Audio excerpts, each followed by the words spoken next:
Hi hello ಎಲ್ಲರಿಗೂ ನಮಸ್ಕಾರ. Welcome to our channel. ನಮ್ಮ ಚಾನಲ್ಗೆ ಸ್ವಾಗತ ಸುಸ್ವಾಗತ.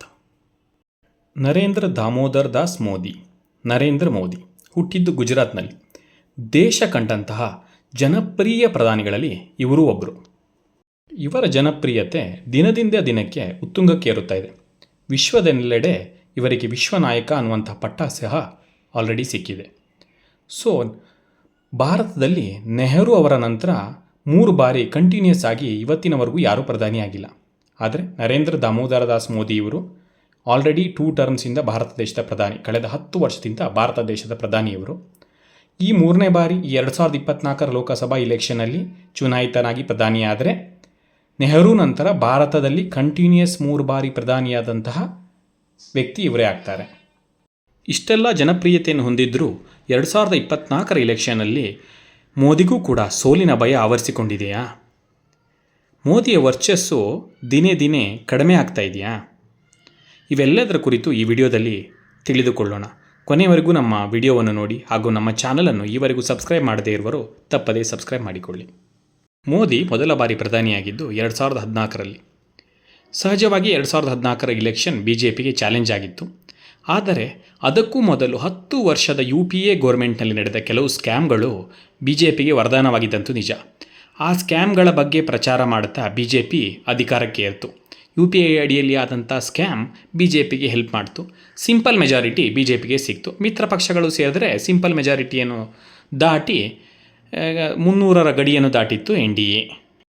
ಇನ್ನು 2019 ಇಲೆಕ್ಷನ್ ಅಂತೂ ಮೋದಿ ಅವರಿಗೆ ನಿರಾಸವಾದ ಜಯ ಅಂತ ಅನ್ಬೋದು. ಒಂಥರ ಅವಿರೋಧ ಆಯ್ಕೆ ಅಂತಾರಲ್ಲ, ಆ ಥರ ಕಾನ್ಸೆಪ್ಟಲ್ಲಿ ಇಲೆಕ್ಷನ್ ವರ್ಕ್ ಆಯಿತು ಅನ್ಬೋದು. ಯಾಕೆಂದರೆ ಮೋದಿ ಜನಪ್ರಿಯತೆ ಆ ಲೆವೆಲ್ಗಿತ್ತು. ಮೋದಿಗೆ ಎದುರಾಳಿಯಾಗಿ ಹೇಳ್ಕೊಳ್ಳುವಂತಹ ಲೀಡರ್ ಯಾವುದೇ ಪಕ್ಷದಲ್ಲಿ ಇರಲಿಲ್ಲಾಗಿತ್ತು. ಕಾಂಗ್ರೆಸ್ ಆಲ್ರೆಡಿ ಕುಸ್ತಿತ್ತು, 40 ಸ್ಥಾನಗಳನ್ನು ಮಾತ್ರ ಗೆಲ್ತು 2019 ಇಲೆಕ್ಷನಲ್ಲಿ.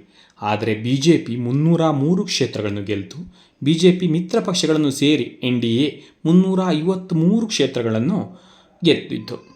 ಹಾಗಿದ್ದರೆ 2024 ಇಲೆಕ್ಷನ್ನಲ್ಲೂ ಮೋದಿ ನಿರಾಸವಾಗಿ ಜಯವನ್ನು ಪಡಿತಾರಾ? ಇಲ್ಲ, ಖಂಡಿತವಾಗಿ ತಿಳ್ಕೊಂಡಷ್ಟು ಈಸಿ ಈ ಟೈಮ್ ಇಲ್ಲ. ಮೋದಿಯವರ ಜನಪ್ರಿಯತೆಯೇನೂ ಕುಂದಿಲ್ಲ, ದಿನೇ ದಿನೇ ಜನಪ್ರಿಯತೆ ಹೆಚ್ಚಾಗ್ತಾನೇ ಇದೆ. ಆದರೆ ಎಲ್ಲ ಅದರ್ ಪಾರ್ಟಿ ವಿಪಕ್ಷಗಳು ಒಟ್ಟಾಗಿದ್ದಾವೆ. ಅವರೆಲ್ಲ ಸೇರಿ ಚುನಾವಣೆಯನ್ನು ಎದುರಿಸ್ತಾ ಇದ್ದಾರೆ. ಸೊ BJP ಒಂದು ಕಡೆ ಆದರೆ ಉಳಿದಿರೋ ಪಾರ್ಟಿಗಳೆಲ್ಲ ಸೇರಿ ಒಂದು ಕಡೆ. ಸೊ ಕಾಂಗ್ರೆಸ್ ಅವರು UPA ಅಂತ ಇತ್ತಲ್ಲ ಮೊದಲು, ಇವಾಗ ಇಂಡಿಯಾ ಅನ್ನೋ ಒಂದು ಮೈತ್ರಿಕೂಟವನ್ನು ಸ್ಥಾಪಿಸ್ಕೊಂಡಿದ್ದಾರೆ. ಸೊ ಒಂದು 15-20 ಪಾರ್ಟಿಗಳು ಸೇರಿ ಸೀಟ್ಗಳನ್ನ ಹೊಂದಾಣಿಕೆ ಮಾಡಿಕೊಂಡು ಹಂಚಿಕೊಂಡು ಇವರೆದುರು ಇಲೆಕ್ಷನ್ ನಿಲ್ತಾ ಇದ್ದಾರೆ. ಹಾಗೆಯೇ ಕೃಷಿ ಕಾಯ್ದೆ ಇದ್ರ ಬಗ್ಗೆ ತುಂಬಾ ಪ್ರತಿಭಟನೆಗಳು ನಡೆದು, ಎಸ್ಪೆಷಲಿ ಪಂಜಾಬ್ ಮತ್ತು ದಿಲ್ಲಿ ಭಾಗದಲ್ಲಿ ರೈತರು ಇದನ್ನು ಅಪೋಸ್ ಮಾಡಿದ್ರು. ಆಮೇಲೆ ಸೆಂಟ್ರಲ್ ಗೌರ್ಮೆಂಟ್ ಇದನ್ನೇನೋ ವಾಪಸ್ ತಗೊಂತು. ಸೊ ಈ ಥರ ಸಣ್ಣ ಪುಟ್ಟ ಇಶ್ಯೂಗಳು ಸೆಂಟ್ರಲ್ ಗೌರ್ಮೆಂಟ್ಗೆ ಚಾಲೆಂಜ್ ಆಗಿದೆ. ಹಾಗಂತ ಮೋದಿಯವರ ಪೀರಿಯಡಲ್ಲಿ ಯಾವುದೇ ಸ್ಕ್ಯಾಮ್ ಆಗಿಲ್ಲ, ದೇಶ ಚೆನ್ನಾಗೇ ನಡೀತಾ ಇದೆ. ಆದರೆ ಮಿತ್ರ ಪಕ್ಷಗಳು ಅಂದರೆ ಬೇರೆ ಅದರ್ ಪಾರ್ಟೀಸ್ ಎಲ್ಲ ಒಟ್ಟಾಗಿ ಇಲೆಕ್ಷನ್ನು ನಿಂತ್ಕೊಂಡಿರೋದು ಒಂದು, ಈ ಥರ ಕೃಷಿ ಕಾಯ್ದೆಗಳನ್ನು ವಿರೋಧ ಮಾಡಿರೋದು, ಆ ಕಡೆ ದಿಲ್ಲಿ ಮತ್ತು ಪಂಜಾಬ್ ಭಾಗದ ರೈತರ ವಿರೋಧ, ಇವೆಲ್ಲ ಸ್ವಲ್ಪ ಅಡಚಣೆಯಾಗಿ ಕಾಣೋದಂತೂ ನಿಜ. ಮೋದಿಗೆ ಪ್ಲಸ್ ಪಾಯಿಂಟ್ ಅಂದರೆ ಇವರ ಕಳೆದ 10 ವರ್ಷದ ಸರ್ಕಾರದಲ್ಲಿ ಯಾವುದೇ ಹಗರಣಗಳಾಗಿಲ್ಲ, ಒಂದನೇದು ಮೇಜರಾಗಿ. ಇದರ ಆಚೆ ವಿರೋಧ ಪಕ್ಷಗಳಲ್ಲಿ ಹೇಳ್ಕೊಳ್ಳುವಂಥ ಲೀಡ್ರ್ ಇಲ್ಲ. ಈಗ 15-20 ಪಾರ್ಟಿಗಳು ಸೇರಿ ಒಂದಾಗಿ ಇವ್ರನ್ನ ಎದುರಿಸ್ತಾ ಇರ್ಬೋದು. ಅವರಲ್ಲೇ ಯಾರು ಪ್ರಧಾನಿ ಆಗಬೇಕು, ನಾವೇನಾದರೂ ವಿನ್ ಆದರೆ ಅನ್ನೋದೇ ಕನ್ಫರ್ಮೇಷನ್ ಅವರಲ್ಲೇ ಇಲ್ಲ. ಯಾಕೆ ಕಾಂಗ್ರೆಸ್ ನ್ಯಾಷನಲ್ ಪಾರ್ಟಿಯಾಗಿ ದೊಡ್ಡ ಪಾರ್ಟಿ ಭಾರತದಲ್ಲಿ, ಆದರೆ ಕಾಂಗ್ರೆಸ್ ಕಳೆದ ಬಾರಿ 40 ಕ್ಷೇತ್ರಗಳನ್ನಷ್ಟೇ ಗೆದ್ದಿತ್ತು. ಅದರ ಆಚೆಗೆ ಉಳಿದಿರೋವೆಲ್ಲ 1-2 ನ್ಯಾಷನಲ್ ಪಾರ್ಟಿಗಳಿದ್ದಾವೆ. ಇವಾಗ ಆಮ್ ಆದ್ಮಿನೂ ನ್ಯಾಷನಲ್ ಪಾರ್ಟಿನೇ, ಆದರೆ ಅವೆಲ್ಲ ಒಂದಷ್ಟು ಪ್ರಾಂತ್ಯಗಳಲ್ಲಿ ಮಾತ್ರ ತಮ್ಮ ಪ್ರಭಾವವನ್ನು ಬೀರಬಲ್ಲವು. ಈಗ ಆಮ್ ಆದ್ಮಿ ತೊಗೊಂಡ್ರೆ ದಿಲ್ಲಿ ಮತ್ತು ಪಂಜಾಬಲ್ಲಿ, ಸೌತ್ ಇಂಡಿಯಾದಲ್ಲಿ ಅವ್ರನ್ನ ಹೇಳೋರಿಲ್ಲ ಕೇಳೋರಿಲ್ಲ.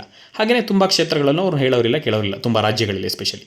ಇದೇ ಥರ ಉಳಿದಿರೋ ಏನಾಗಿದ್ದಾವೆ ನಾರ್ಮಲ್ ಪಾರ್ಟಿಗಳು, ಅವರು ಆ ರೀಜನ್ಗೆ ಆ ಸ್ಟೇಟ್ಗೆ ಮಾತ್ರ ಅವರು ವಿನ್ ಆಗ್ತಾ ಇದ್ದಾರೆ. ಅಂದರೆ ಈಗ ಒಂದು 40 ಕ್ಷೇತ್ರ ಇದ್ದರೆ 35 ವಿನ್ ಆದ್ರೂ ಅದು ಒಂದೇ ರಾಜ್ಯದಲ್ಲಿ ಅವರ ಪ್ರಾಬಲ್ಯ ಇದೆ, ಬೇರೆ ರಾಜ್ಯಗಳಲ್ಲಿ ಇಲ್ಲ.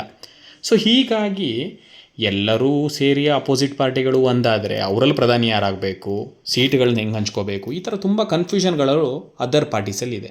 ಹಾಗಾದರೆ ಮೋದಿಯವರಿಗೆ ಗೆಲುವಿನ ಹಾದಿ ಅಷ್ಟು ಸುಲಭನಾ? ಖಂಡಿತ ಇಲ್ಲ. ಮೋದಿಯವರಿಗೂ ಈ ಟೈಮ್ ಸ್ವಲ್ಪ ಭಯ ಇದೆ ಇಲೆಕ್ಷನ್ ಬಗ್ಗೆ. ಯಾಕೆಂದರೆ ಅದರ್ ಪಾರ್ಟಿಗಳು ಒಂದಾಗಿರೋದು ವಾಟ್ ಎವರ್ ಅವರೇನೋ ವಿನ್ ಆದರೆ ಹೆಂಗೋ ಹಂಚ್ಕೊಂಡೋ ಏನೋ ಮಾಡಿಕೊಂಡೋ ಯಾರೋ ಒಬ್ಬರು ಪ್ರಧಾನಿ ಆಗ್ತಾರೆ.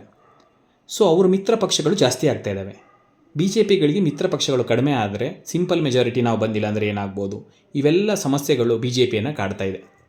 ಹೀಗಾಗಿ ಬಿ ಜೆ ಪಿನೂ ತನ್ನದೇ ಆದಂಥ ಒಂದು ಪ್ಲ್ಯಾನ್ ಮಾಡಿದೆ ಈ ಇಲೆಕ್ಷನ್ಗೋಸ್ಕರ.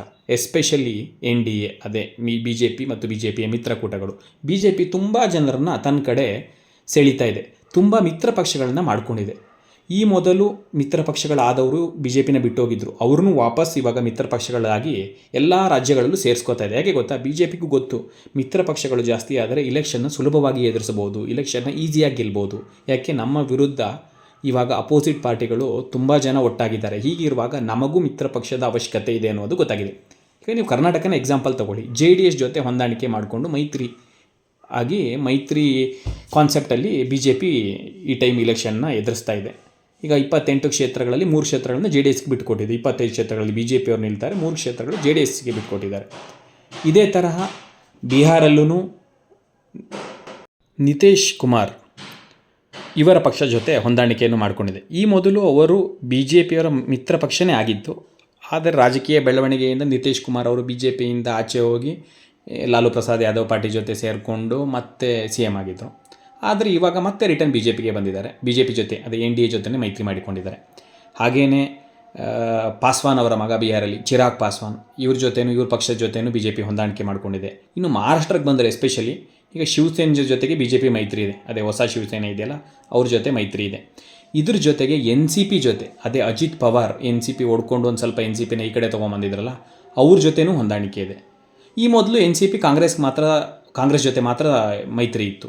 ಆದರೆ ಇವಾಗ ಬದಲಾವಣೆ ಆದಂಥ ರಾಜಕೀಯದಲ್ಲಿ NCP ಬಿ ಜೆ ಪಿ ಜೊತೆನೂ ಮೈತ್ರಿಯನ್ನು ಹೊಂದಿದೆ. ಸೊ ಈ ಥರ ತುಂಬ ರಾಜ್ಯಗಳಲ್ಲಿ ಬಿ ಜೆ ಪಿ ತನ್ನ ಮಿತ್ರ ಪಕ್ಷಗಳನ್ನು ಹೆಚ್ಚು ಮಾಡ್ಕೊಳ್ತಾ ಇದೆ. ಇನ್ನು ಆಂಧ್ರ ಕಡೆ ಬಂದರೆ ಜಗನ್ಮೋಹನ್ ರೆಡ್ಡಿ ಅವರ ಜೊತೆ ಹೊಂದಾಣಿಕೆ ಇದೆ ಬಿ ಜೆ ಪಿಗೆ. ಹಾಗೆಯೇ ಪವನ್ ಕಲ್ಯಾಣ್ ಅವರ ಪಕ್ಷ ಜೊತೆನೂ ಹೊಂದಾಣಿಕೆ ಇದೆ. ಹೀಗೇ ಎಲ್ಲ ರಾಜ್ಯಗಳನ್ನು ಬಿ ಜೆ ಪಿ ಮಿತ್ರ ಪಕ್ಷಗಳನ್ನು ಹೆಚ್ಚು ಮಾಡ್ಕೊಳ್ತಾ ಇದೆ. ಸೊ ಇಲೆಕ್ಷನ್ ಅಂದ್ರೇ ಹಾಗೆ, ಇಂಡಿಪೆಂಡೆಂಟಾಗಿ ಎದುರಿಸೋದು ಯಾವಾಗಲೂ ಕಷ್ಟ. ಮಿತ್ರರು ಜಾಸ್ತಿ ಇದ್ದಷ್ಟು ಒಳ್ಳೆಯದಾಗತ್ತೆ, ಹೆಲ್ಪ್ ಆಗುತ್ತೆ. ಕಾದು ನೋಡೋಣ. ಮೋದಿಯವರ ಜನಪ್ರಿಯತೆಯೇ ಮೋದಿಯವರನ್ನ 3ನೇ ಬಾರಿಯಾಗಿ ಪ್ರಧಾನಿಯಾಗಿ ಮಾಡುತ್ತಾ, ನೆಹರು ಅವರ ನಂತರ 3ನೇ ಬಾರಿ ಪ್ರಧಾನಿಯಾದಂತಹ ವ್ಯಕ್ತಿಯಾಗಿ ಮೋದಿ ಹೊರಹೊಮ್ಮುತ್ತಾರಾ, ಏನಾಗುತ್ತೆ ಇಲೆಕ್ಷನಲ್ಲಿ ಅಂತ ಕಾದು ನೋಡೋಣ. ಇದಾಗಿತ್ತು ನಮ್ಮ ಇಂದಿನ ಈ ವಿಡಿಯೋ. ನಮ್ಮ ಚಾನಲನ್ನು ಈವರೆಗೂ ಸಬ್ಸ್ಕ್ರೈಬ್ ಮಾಡದೇ ಇರೋರು ತಪ್ಪದೇ ಸಬ್ಸ್ಕ್ರೈಬ್ ಮಾಡಿಕೊಳ್ಳಿ. Thank you.